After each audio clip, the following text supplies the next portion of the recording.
Okay, welcome back. It's just gone 14 minutes to 8, and heads of state and leaders of delegations have been arriving. Our correspondent, our foreign affairs correspondent, Moyo Thomas, stands by and will now give us, the gist of the arriving of those leaders. Africa has always been the centerpiece of Nigeria's foreign policy. Since Nigeria attained its independence in 1960, its focus has been on the liberation and entrenchment of democracy in other African countries, especially the Southern Africa. The positive strides these brought about earned Nigeria the toga giant of Africa, not just because of its population size, but the weight it wields in the international arena. Prime Minister Tafawa Balewa went to the United Nations, the annual conclave, and issued what it was our foreign policy agenda, which was non-alignment, and also that Africa was going to be the centerpiece. The non-alignment posture was that we were not interested in anybody's territory and we would act as such. However, that we are going to work hard to make sure that every inch of Africa is freed from oppression and foreign domination. However, with the dwindling fortunes, we began also to take a new turn, a new definition in our foreign policy. But Africa has always remained one. But the changing domestic situation has taken the shine out of the laudable heights Nigeria had once risen to and how it was considered in the global community. Nigeria has had glorious moments, internationally. But now, many things are going wrong in terms of, do I call it a dwindling clout? Our stature. We were so focused on the liberation of Africa and Southern Africa, to be Angola, Namibia, Zimbabwe, and then the big one, South Africa, that after the liberation of South Africa in 1994, we seem to have lost focus of what our foreign policy should be. A lecturer at the University of Abuja, Dr. Monday Ekwe, believes the incoming administration of President-elect Bola Ahmed Tinubu must, as a matter of urgency, build up the country's internal capacity, as that is what will revive Nigeria's dwindling recognition in the global community. Ambassador Ode, on the other hand, says a recognition of the dynamic international arena and shuttle diplomacy is important. You really cannot wield any influence outside beyond your capacity, beyond your domestic capacity. All right? Nations that wield so much influence, internationally, you look at key factors at home.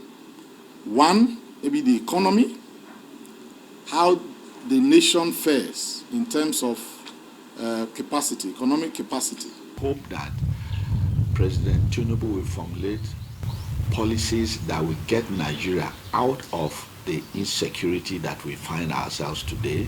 The inflow of light arms and small weapons come in through our land borders, and we have to engage our immediate neighbors in shuttle diplomacy. And like we recommended for Buhari when he came in, I think he has to do a shuttle diplomacy to these countries that border us immediately, all francophone, and thank them for the cooperation we have obtained from them so far. We are expecting more. There is no overemphasizing the important role Nigeria plays in Africa, and it must take its position as a world order, especially with the abundant human and capital resources the continent is blessed with. Nigeria only needs to wake up and take the lead in helping Africa achieve this. A whole lot of this rests on the leadership of Nigeria, the policies it churns out, and the implementation of such policies. Moyo Thomas, TVC News, Abuja. Thank you, Moyo Thomas, for that report. And talking about the foreign policy, we sort of took a stab at it, touched on it peripherally, but also in this regard, well, Nigeria gets new president today. Yeah, well, that's at 10 o'clock. We're working towards that. We We can hardly wait for the time.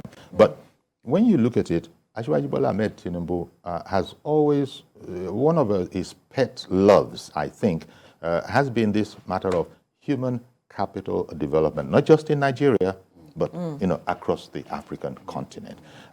Any way you look at it, that is also going to factor into how we proceed under a Tinubu administration, and where his emphasis will be, where his interests will be, and where his assistances, cooperations will be, perhaps. Yes. Every foreign policy is a reflection of domestic interest. Because at the international community, what operates still is politics. And politics is what is in there for me and my people.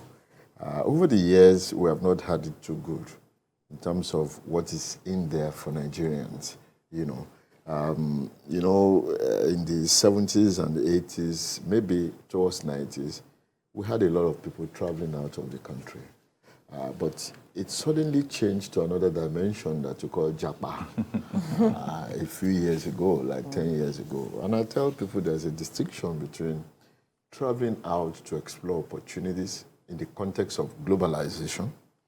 That is desirable. Anybody can do that. I mean, as an intellectual, I go around the world for fellowships, conferences, seminars, I get paid, I come back to my country. The Japa syndrome is about emotion. It's about, I leave now, never to return again. A bit angry. A bit angry. You live in protest, okay?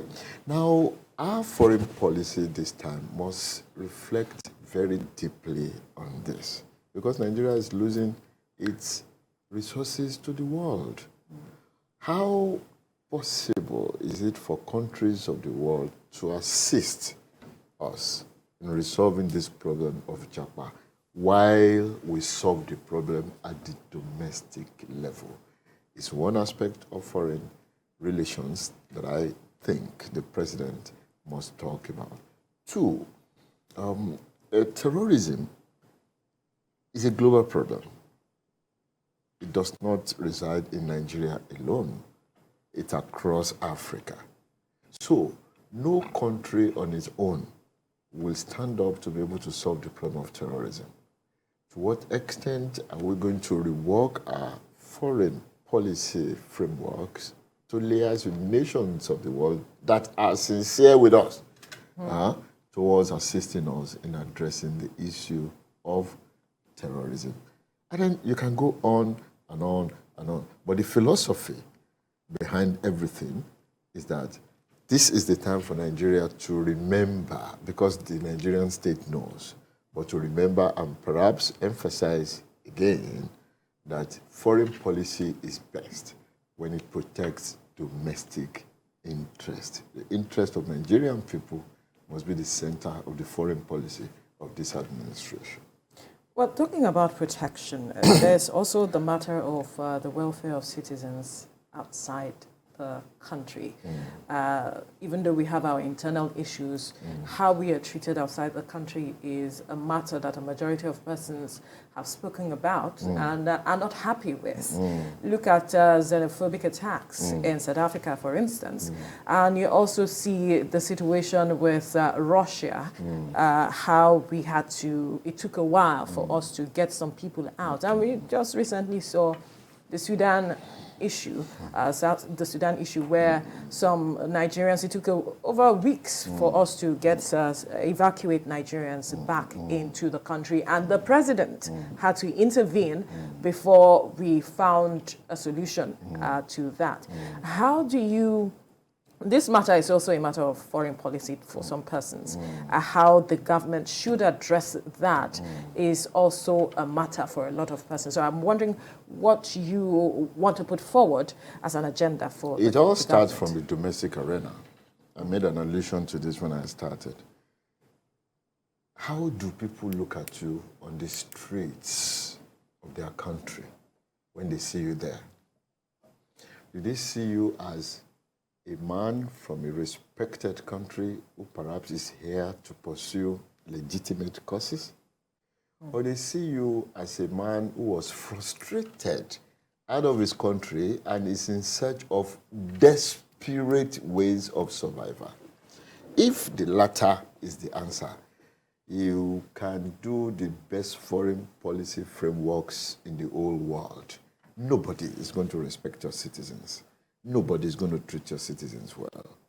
In other words, the greatness of your country, either in reality or by perception, determines how you are treated outside that country. And that's why I'm saying the problem should start solving itself here. Charity begins at home. It does begin at home. If you give Nigerian citizens that sense of citizenship,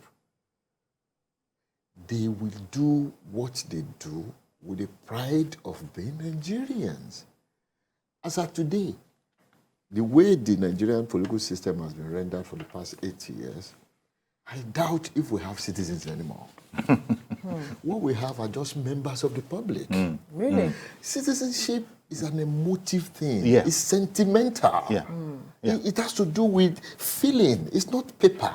Of course, the card that you carry, the national ID card, says you are citizenship. You are a citizen. But do you feel that way?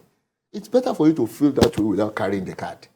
So the Nigerian state must address the contradictions within the system so that we begin to now evolve into citizens. As we speak, I don't think... How did you even get to this point? Well, how? Well, one musician asked the question. If you ask me now, I'll go ask. Now, I'll go ask. We're all involved. Yeah. But seriously speaking, we got to this point because we have been very insincere in managing the affairs of the country. Now it is time to be sincere.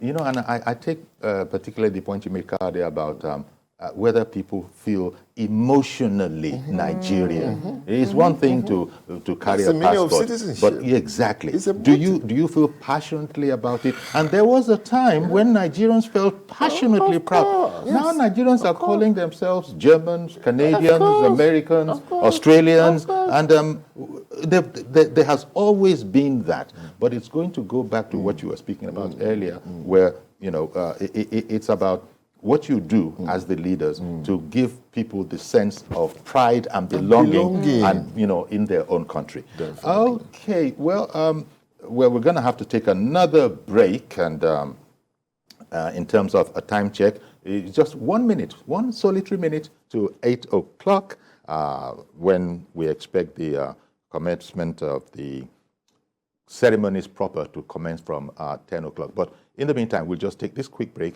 We'll be right with you.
Okay, welcome back. It's a big day. It's the 29th. It's inauguration in Nigeria, inauguration day in Nigeria. Nigeria does get a new president. Yeah, we have a president right up until, 10 o'clock when the words will be pronounced to effect a transition. And by the way, live pictures are from Abuja here. 10 o'clock is the time that everybody is looking towards. That's when it's scheduled to begin proper. And so in studio here, we have 8:03. It's as important as it is. We're even giving you the time minute by minute. We can hardly wait for, Nigerians can hardly wait for that 10 o'clock to come around. So this is, I mean, it's early, but then it's to be expected. It's still in 2 hours, but look at how Nigerians are already present yeah. at the venue of the event, Eagle Square, adorned in various colors, traditional attires, looking very beautiful out there. But you are certain that security checks are intact. You must go through the security checks before you getting there. This is just a climax of a week-long event that has been going on for some days now. And here on TVC, we have been following up on all of the events that have been happening, bringing you blow-by-blow account as it unfolds. And today will be no different as we bring you all the accounts as events unfold at the Eagle Square in the next hour or two. Indeed. People are arriving at the scene now. I've been saying it like a broken record that the 29th of May. It's a special day in any case in a democracy. It was quite an emotional speech that Asiwaju Bola Ahmed Tinubu gave at where he was decorated with the highest national honor of the land. Do you remember? Grand Commander of the Federal Republic. Yes, along with his deputy. Yes. So he had said that he was very mindful and very much aware of the not just honor, but the responsibility that was being placed on him. And he then looked at President Muhammadu Buhari and says, I will not disappoint you. I will not disappoint you. Yes.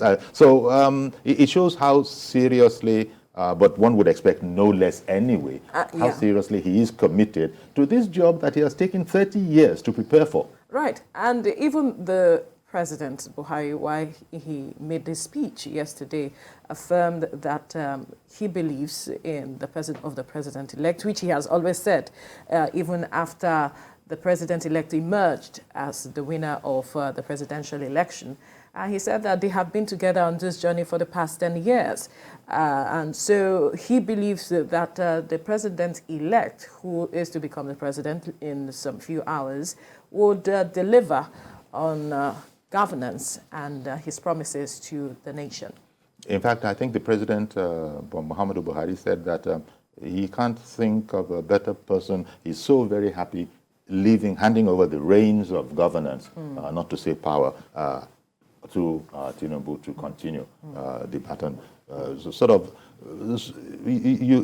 Do you key into that, or do you see it in any different context? That look, Tinubu is the best person. Yeah, or you could say that. Look, okay, President and Tinubu are from the same party. So what would he say? But he did say that he couldn't think of a better person, given his knowledge, his commitment, and all of that, to hand over the reins of governance to. So 2 things here. The president should remember that the statement that he will not disappoint President Buhari has to be modified when it comes to reality. He should not disappoint Nigerians. Why so? Nigerians. He should not disappoint Nigerians. Nigerians are the ones who put him there, not President Buhari. So his allegiance is to the people. To the people must, it must be based on their yearnings and aspiration. That's number one. Number 2, on whether or not Tinubu is the best for the job. Again, we must tread with caution. Democracy is not meritocracy. What democracy promises you is that the most popular person by vote gets to lead you. Except you want me to be biased, yes. I would not have yardsticks to know whether Tinubu is the best for the job, especially because I've not tested others using the same parameters. Okay. But the reality is that we had an election. All the candidates had fair opportunities to present their manifesto, their programs, and the people of Nigeria chose who they wanted. There were agitations, there were disagreements. The court, which is the highest authority of the land, pronounces that the election must stay. Now that it has stayed, okay, whether it's the best or it's not the best does not arise anymore. What arises is that he must stand up to the challenge of ruling Nigeria. As we look at Eagle Square now, you can imagine billions of naira that will go into this single day ceremony. I can alone. imagine. In fact, that And looks, then my thinking is that's a screening of some sort there. Yeah, that looks it like a is. bomb squad. And So, if our guess is right. So my thinking is that, is this money from the president's pocket? No. It's your money, my money, taxpayers' money. And that speaks to what I said the other time, that we must assist him in setting agenda and insisting that he must always do things in line with the expectations of the people. Not what he thinks, but what the people Expect want of him. and expect of him. You know. And in this regard, I think it bears mentioning again that Tinubu has said that, look, democracy, there is no alternative to democracy as far as he's concerned, and that whereas democracy involves what we have spoken about here, the majority will carry the day. But the whole matter about safeguarding the interests of the minority, you know, when we talk about democracy, if the majority has their way, the interests of the minority must be safeguarded. And he sort of gave that pledge that there will be no hanky-panky there. Nobody has anything to hide. The work has been done. INEC has done its job. Declarations have been made. A winner has been declared. If you don't see it that way, by all means, nobody should. Yes, nobody should block anybody from pursuing to the very end what his matters are, and then it'll be submitted to adjudication. I thought it was remarkable that he didn't sweep anything under the carpet. He said it like it needed to be said. So that sort of is an indication. Now, we were seeing those pictures, those live pictures in Abuja there. Well, now you begin to look at why they are starting as earlier, because even they started earlier before we started showing the pictures. Security is everything. Absolutely. All of Abuja probably will be security because, there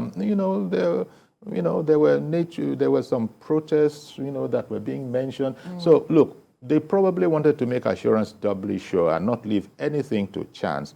And so here we are. This is part of what is necessary if you're going to have a successful event, and I think we're very much on the course to that. And we must also mention that we have dignitaries from around the world. They must ensure that they are safe. Indeed. As well. I'm waiting for the opportunity to speak with Moyo Thomas, who's going to be talking when we talk with her live, because it was like, all the dignitaries. She knows. Of course, we all know it in the newsroom. But she, from a news perspective, was the person receiving all these planes, if you get what I mean, into the place. So it'll be interesting to speak with Moyo when that time comes. So Nigeria is agog. I can't remember when we had this many, foreign dignitaries, foreign leaders in Nigeria.